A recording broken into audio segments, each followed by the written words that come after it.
আসসালামু আলাইকুম ওয়া রাহমাতুল্লাহি ওয়া বারাকাতুহু।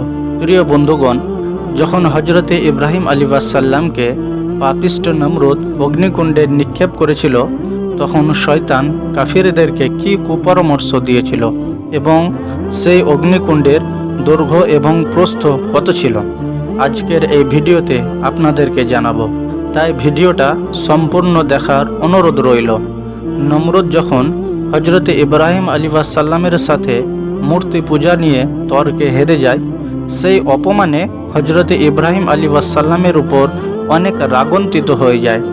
নমরুদ তার সৈন্যদেরকে আদেশ করিল, তোমরা একটা বৃহৎ প্রজ্বালিত অগ্নিকুণ্ডের ব্যবস্থা করো, ইব্রাহিমকে সেই অগ্নিকুণ্ডে নিক্ষেপ করে জ্বালিয়ে মারব এবং এই ঘটনা প্রকাশ্য লোক সম্মুখে অনুষ্ঠিত হবে, যাহাতে লোকজন দেখে শিক্ষা নিতে পারে।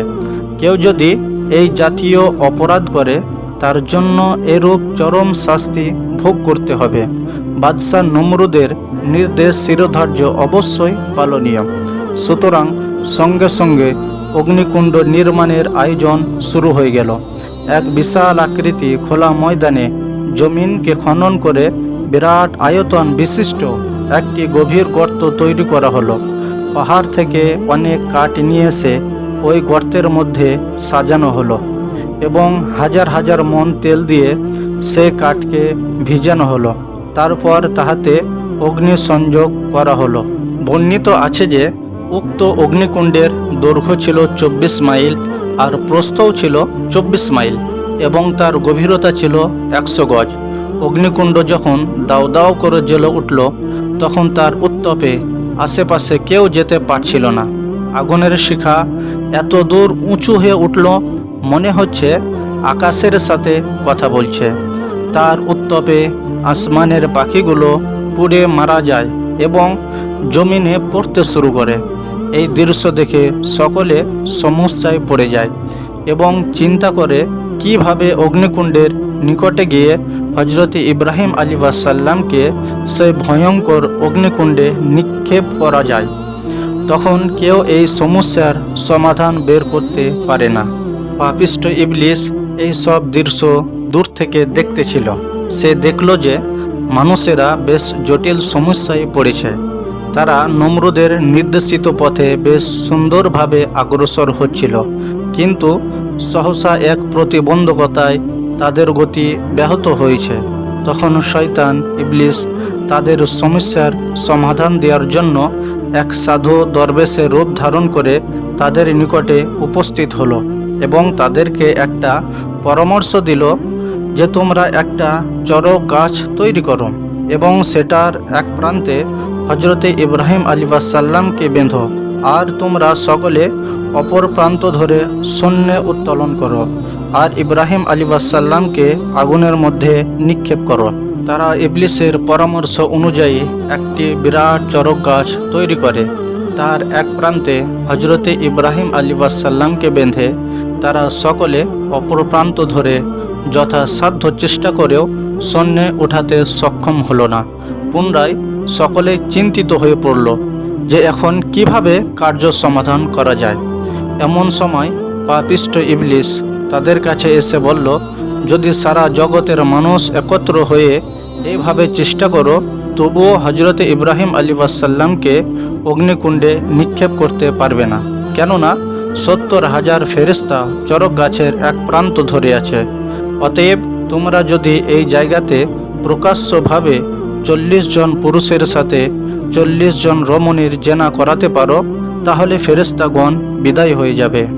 তখন তোমরা অতি অনায়াসে ইব্রাহিম আলাইহিসসালামকে শূন্যে উঠিয়ে অগ্নিকুণ্ডে নিক্ষেপ করতে পারবে। ইবলিসের এই কুপরামর্শ অনুযায়ী অগণিত লোকের সম্মুখে প্রকাশ্যভাবে 40 জন পুরুষের সাথে 40 জন রমণীর জেনা করালো। এই মারাত্মক নির্লজ্জ কাণ্ড সংঘটিত হওয়ার কারণে পুণ্যবান ফেরেশতা সকলে সেখান থেকে বিদায় নিল।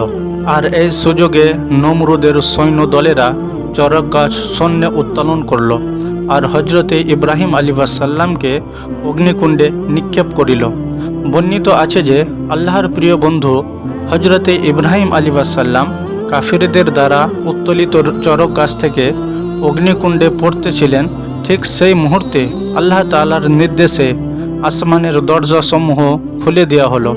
এই ভয়ঙ্কর লোমহর্ষক হৃদয় বিদারী দৃশ্য দেখে আসমানের যাবতীয় ফেরেশতাগণ আল্লাহর নিকটে দোয়া করলেন, হে আল্লাহ, তোমার প্রিয় খলিলকে নমরুদের অগ্নিকুণ্ড থেকে রক্ষা করো। আল্লাহ রব্বুল আলামিন ফারিস্তাদের সর্দার হজরতে জিবরিল আমিনকে বললেন, হে জিবরিল, তুমি আমার প্রিয় খলিলের নিকটে যাও। সেই যদি তোমার কাছে সাহায্য চায় তাহলে তুমি তাকে সাহায্য করো। হজরতে জিবরিল আমিন চোখের পলকে হজরতে ইব্রাহিম আলাইহিসসালামের নিকটে উপস্থিত হলেন এবং বললেন, হে আল্লাহর নবী, আপনি আমাকে হুকুম করুন, আমার ডানার আঘাতে নমরুদের এই অগ্নিকুণ্ডকে এই মুহূর্তে সমুদ্রে নিক্ষেপ করে দিচ্ছি। হজরতে ইব্রাহিম আলাইহিসসালাম হজরতে জিবরাইল আমিনকে বললেন, জিবরাইল, এটা কি আল্লাহর আদেশ না তুমি তোমার ইচ্ছা প্রকাশ করছো? হজরতে জিবরাইল আলাইহিসসালাম বললেন, এটা আমি আমার ইচ্ছা প্রকাশ করছি। হজরতে ইব্রাহিম আলাইহিসসালাম বললেন, হে জিবরাইল, তোমাকে কিছু সাহায্য করতে হবে না। মহান আল্লাহ রব্বুল আলামিন তিনি সব কিছু দেখতে আছেন আর তিনি আমার জন্য যথেষ্ট। হজরতে জিবরাইল আলাইহিসসালাম আর কিছু বললেন না, নীরব হয়ে গেলেন। আর এইদিকে হজরতে ইব্রাহিম আলাইহিসসালাম কেবলমাত্র আগুনের স্পর্শ হওয়াটুকু বাকি, ঠিক সেই মুহূর্তে আল্লাহ তাআলা বর্জ্য নির্ঘোষ আওয়াজে বললেন, কুলনা ইয়া নারু কুনি বারদাম ওয়া সালামান আলা ইব্রাহিম, অর্থাৎ, হে আগুন, আমার খলিল হজরতে ইব্রাহিম আলাইহিসসালামের জন্য সুশীতল ও শান্তিদায়ক হয়ে যাও। হজরতে ইব্রাহিম আলাইহিসসালাম অগ্নিকুণ্ডে পতিত হওয়ার পূর্বেই সুন্দর ও সুগন্ধিত শীতল ফুলের বাগিচায় পরিণত হয়ে গেল। হজরতে ইব্রাহিম আলাইহিসসালাম অগ্নিকুণ্ডে নিক্ষিপ্ত হবার পর বাদশাহ নমরুদ এবং সমস্ত লোকজন সহ এ অবাক করা দৃশ্য দেখল যে অগ্নিকুণ্ডের চারিপার্শ্বে দাউ দাউ করে আগুন জ্বলছে আর তাহার মধ্যস্থলে সুন্দর ফুলের বাগান সৃষ্টি হয়েছে।